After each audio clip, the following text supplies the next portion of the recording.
Karen Manning and I'm a trustee at Wilton RDA. I'd like to start by telling you how it all began for the charity back in 1942. A man called Charles Clark, better known as Nobby Clark, offered the use of his horses at Groveley Riding School in Wilton to help with the rehabilitation of wounded servicemen from Heel House. Heel House in the Woodford Valley was being used at that time as a convalescent home.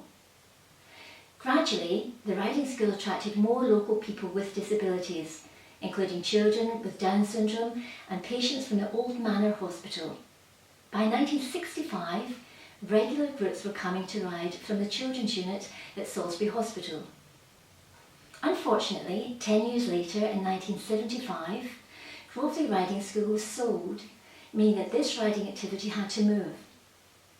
Fortunately, with the generous support of the Earl and Countess of Pembroke, the new base was now at the old riding school in the beautiful grounds of Wilton House, with a lady called Pat Burgess, an ex-Olympic show jumping coach, as its instructor. Pat went on to dedicate over 40 years of her life to Wilton RDA. The group eventually became affiliated to the National Riding for the Disabled charity, and by 1985 it had become large enough to require a dedicated site of its own.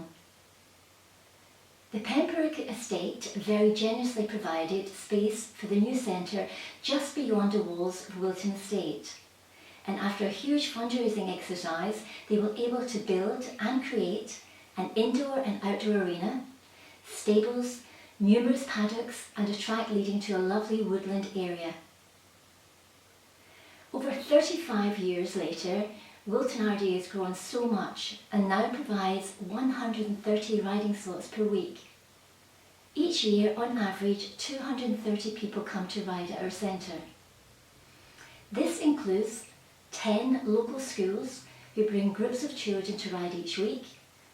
We also have some groups from adult centres as well as individual riders who usually ride at weekends. Every one of our riders is different. Approximately 20% of our riders have physical impairments, and the other 80% are a mixture of people living with learning difficulties, including autism, Down syndrome, sensory and emotional issues. They may be bereaved, loss of a parent, family problems, anxiety, and so on. This means that volunteers who choose to work directly alongside our riders need to be very adaptable. Exeter House, the special needs school in Salisbury, who send 4 groups each week to ride, kindly provide training courses for our volunteers. With regards to volunteering, people come to volunteer at Wilton RDA from so many walks of life. Some, like myself, get involved if they are a parent of a child who used to ride or still does ride at the centre. My role for the last 7 years as a trustee is to help manage the charity, organise our riding timetable, allocate rides as fairly as possible and liaise with schools and centres. A large amount of our volunteers are actually retired people who just want to give something back to the community. These people bring with them so many life skills, and they meet new friends along the way, and also keeps them young, fit and healthy. We've retired teachers, doctors, farmers, actors, prison wardens, airline cabin crew, HR people, nurses, housewives of children who've just flown the nest, and so on. Some volunteers stay with us for many years. Others come for work experience for a few weeks, if they're maybe thinking about either getting involved in the equine world or maybe just looking at working in a field of special needs with either children or adults. Some of our youngest volunteers come to do the volunteer part of the Duke of Edinburgh Award. This year has been like no other year for Wilton RDA due to the pandemic. We've had to close our centre in March due to the social distancing rules. We managed to open for some more able-bodied riders in September, where parents or people from the rider social bubble could assist them during the ride, as we were not allowed to help at this time. In almost 80 years, Wilton RDA has never charged any of its riders. But due to the pandemic, rising costs and the restrictions put in place this year, has meant that we haven't been allowed to fundraise as we normally would. We couldn't have our annual fete, sponsored walks, Christmas carol service, etc. For the very first time, we've had to ask our riders for a small contribution towards their rides. The actual running cost of our centre is a huge £90,000 per year, and achieving this is by far the biggest challenge for us each year. Running a centre as large as Wilton RDA needs so many volunteers. From a rider's application form arriving on our desk to them actually sitting in the saddle requires a lot of work, a lot of people and an awful lot of planning. I'm now going to hand you over to our centre manager, Claire Hacker. Claire will tell you about the day-to-day running of the centre, how things have changed recently and how we are adapting. Claire. Hello, my name's Claire Hacker. I'm the centre manager at Wilton RDA, Riding for the Disabled. I have been here since 1992 and it's a long time, so that's 27 years.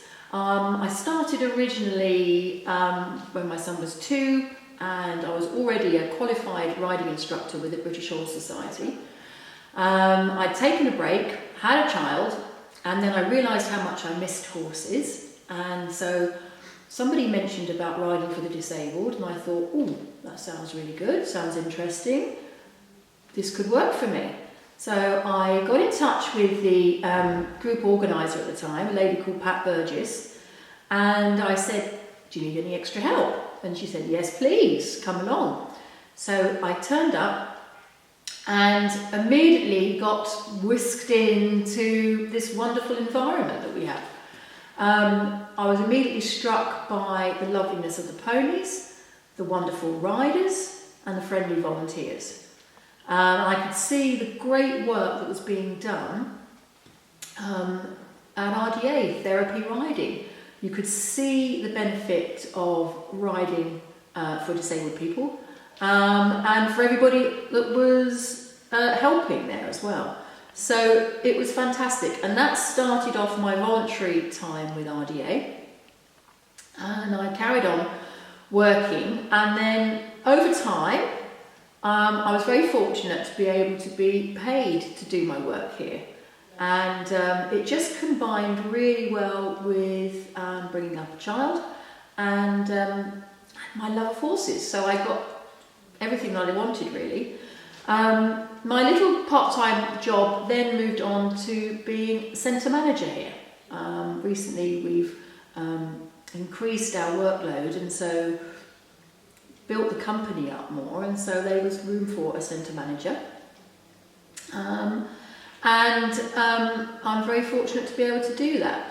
So my inspiration for being a centre manager was this lovely environment which I really enjoy. I like the positivity, I like the working with horses very, very much. I like working with other volunteers and disabled people and giving them the opportunity to ride and be with horses. So that's why I started. My qualifications, well, I'm actually a British Horse Society intermediate instructor, so I went as a working pupil to work in riding schools around the country, and I did my assistant instructor, BHS AI, first of all, and then I went and worked in riding schools as an AI, and then got my intermediate exam.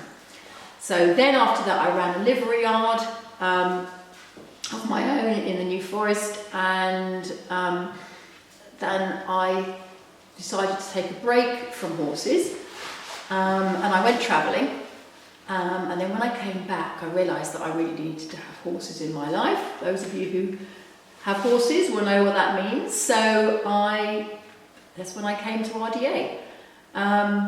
What does my average day look like? Well, I get here at 8 o'clock and I help with the feeding. So we do the feeding of the horses. We've got 16 horses and ponies, and we feed and we do hay. And then after that we organise riding lessons and different things to be happening with the horses. We also do stable management, and we make sure all the horses are well. And we have a sort of a training program. We have riding We welcome all our different riders in our school groups. And then at the end of the day, we turn them all back out in the fields and we feed them again. So it's a full-on day. We probably finish about 4. Now, when I was working in an able-bodied riding school, I think the hours would be a lot longer than that. You would work probably earlier and you'd finish later. So riding for the disabled and able-bodied riding is slightly different. There's a little bit more demand on you in an able-bodied riding centre. So you need to be aware of that. What is the biggest challenge when working in this field? Well, it's challenges getting on with all the people that you're working with, understanding the training that each horse needs, and the exercise and the feeding. So you need to be aware of the horse care very much, and you need to be able to organise people that come and work with you. So that's very important. The skills that I look for people that are coming to RDA are, first of all, adaptability. You must be adaptable to do any job that you're asked to do.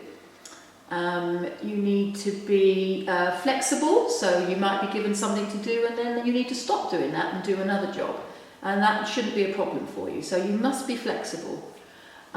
You need to think on your feet, so don't always be waiting to be asked to do something. You need to actually do it yourself.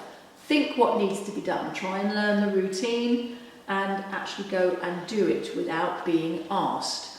If in doubt, there's always cleaning up and keeping everything tidy. Sweep the yard, groom a horse, and put things away. So that's very important. Another skill you need to have is to be friendly and chatty, and to help others. If somebody's struggling with something, you need to be able to go and help them. And from that, you will get great satisfaction and a real sense of achievement, and a real sense of well-being, because you're working with disabled people who are very, very appreciative for all the effort that you give them. The horses who are calm by nature but are just adorable and are very happy to have you in their space, and other volunteers who will enjoy working with you as a team and a team spirit. So it's just a great win-win situation. You do have to dress up when it's cold, because we're working outside, so you must make sure you've got the right clothes on. So you've got waterproof shoes and good coats so that you're nice and dry. How has COVID affected our industry? Well, unfortunately for us, we've had to shut. And this is a sad thing, because a lot of our riders thoroughly enjoy coming riding. Often they don't have anything else going on in their life, and they need to, this is their one time of the week that they get to go out, so they are missing it desperately. Also the volunteers, they're in their routine, they have their set times when they come to RDA and they're missing it. And the horses also are sitting in fields not doing anything. So for us, we are very much looking forward to becoming out of lockdown, and we've done a great job of getting our venue COVID secure. So we have lots of systems in place to make sure that people are kept as safe as possible. Everyone's worked very hard to do that, and we are ready for when the lockdown stops. So that's it. So yes, would I recommend this job? Definitely. If you like horses, that's the most important thing. You must enjoy horses and enjoy being calm around them. Then you will get the most out of them. You must like people, and you must be willing to help. And if you like all those things, then you've got a great future in this career.